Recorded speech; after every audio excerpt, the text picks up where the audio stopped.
Madame, Messieurs, bonjour et merci de votre fidélité sur Zonard Télévision, l'univers de l'art. En revue des actualités de ce 24 juin 2025, nous allons revenir sur la diplomatie de paix et enjeux économiques au cœur de l'actualité, un accord qui sera bientôt signé par Washington. On va également parler de la coopération militaire RDC-Ouganda, des avancées et tensions autour de l'opération Shuja. Alors, les experts gouvernementaux de la République démocratique du Congo et du Rwanda ont paraphé à Washington les textes d'un accord de paix historique. Cet accord, piloté sous la médiation de l'administration américaine, notamment par l'ancien président Donald Trump, vise à mettre fin au conflit armé exacerbé par les résurgences du mouvement politico-militaire M23 AFC dans la partie est de la RDC. Le porte-parole du gouvernement congolais, Patrick Muyaya, s'est exprimé à Rome, en Italie, sur l'avancée de ces processus. Il a souligné la sensibilité des négociations en cours et salué cette étape comme un deuxième pas positif vers la paix. Après d'ailleurs la signature d'une déclaration de principe le 25 avril dernier. La signature officielle par le ministre des Affaires étrangères est prévue pour le 27 juin à Washington. Cet accord repose sur plusieurs axes majeurs, notamment le respect de l'intégrité territoriale de la RDC, la mise en place de mécanismes bilatéraux de sécurité avec le Rwanda, ainsi que l'intégration économique et la gestion coordonnée de la question de réfugiés. Patrick Muyaya a insisté sur la complémentarité entre le processus de Washington et de Doha, soutenu conjointement par les États-Unis et le Qatar dans une dynamique de paix durable dans la région des Grands Lacs. Pendant ces temps, le président Félix Tshisekedi présente la RDC au 17e sommet des affaires États-Unis-Afrique ouvert ce lundi à Luanda, en Angola.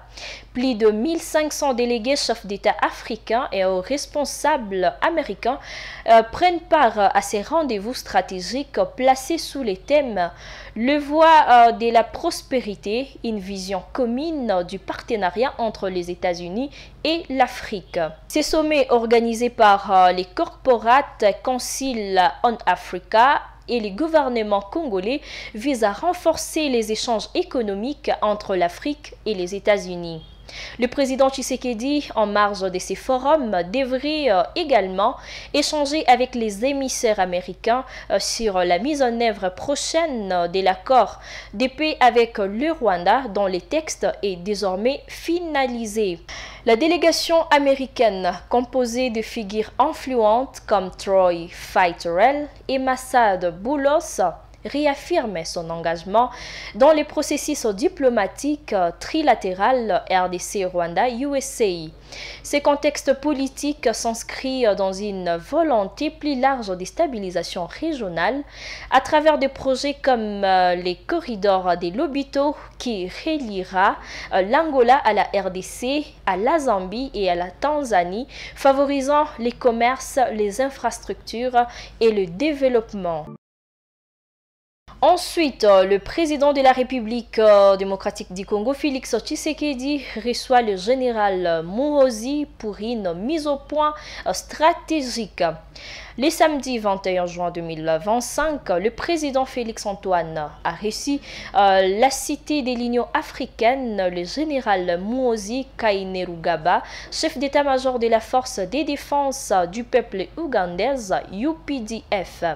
Cette rencontre s'est tenue dans le cadre d'une évaluation de l'opération militaire conjointe Shuja, menée depuis novembre 2021 entre les forces armées de la République démocratique du Congo, FARDC, et l'armée ougandaise contre les groupes armés, principalement les ADF.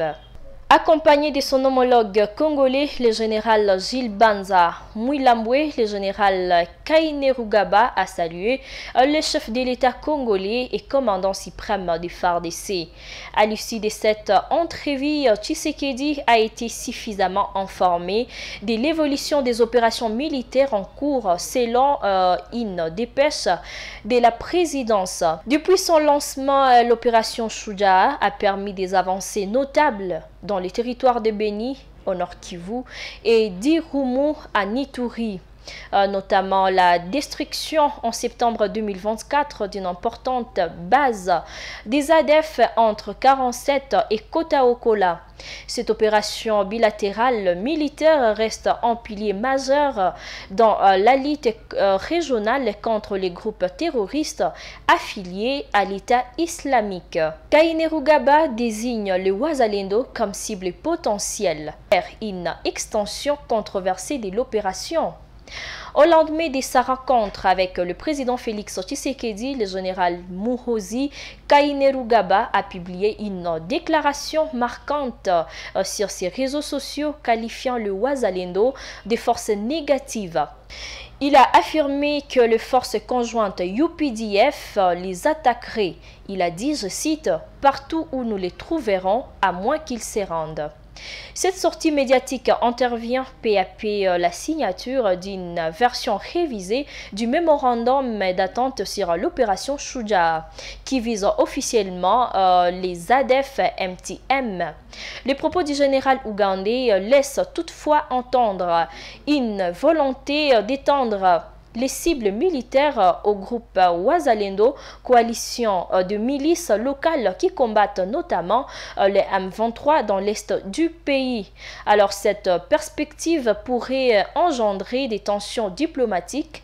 Les Wazalendo sont considérés dans le contexte actuel comme des alliés tactiques des FARDC face au M23, une rébellion soutenue par le Rwanda selon le gouvernement central de Kinshasa et plusieurs rapports des Nations Unies. Alors, une coopération renforcée mais sous haute vigilance politique. Malgré les risques d'ambiguïté stratégique, le président Tshisekedi et Museveni ont donné leur feu vert à l'accord révisé. Ils réaffirment ainsi leur volonté commune d'intensifier la lutte contre l'insécurité dans la région des Grands Lacs.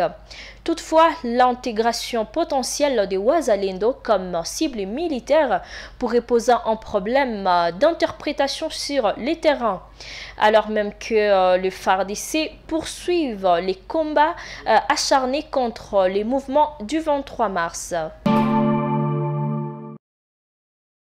Et voilà tout en revue des actualités de ce 24 juin 2025. Merci de votre attention sur Zonar Télévision. On se trouve très prochainement dans la prochaine production pour d'autres points d'actualité.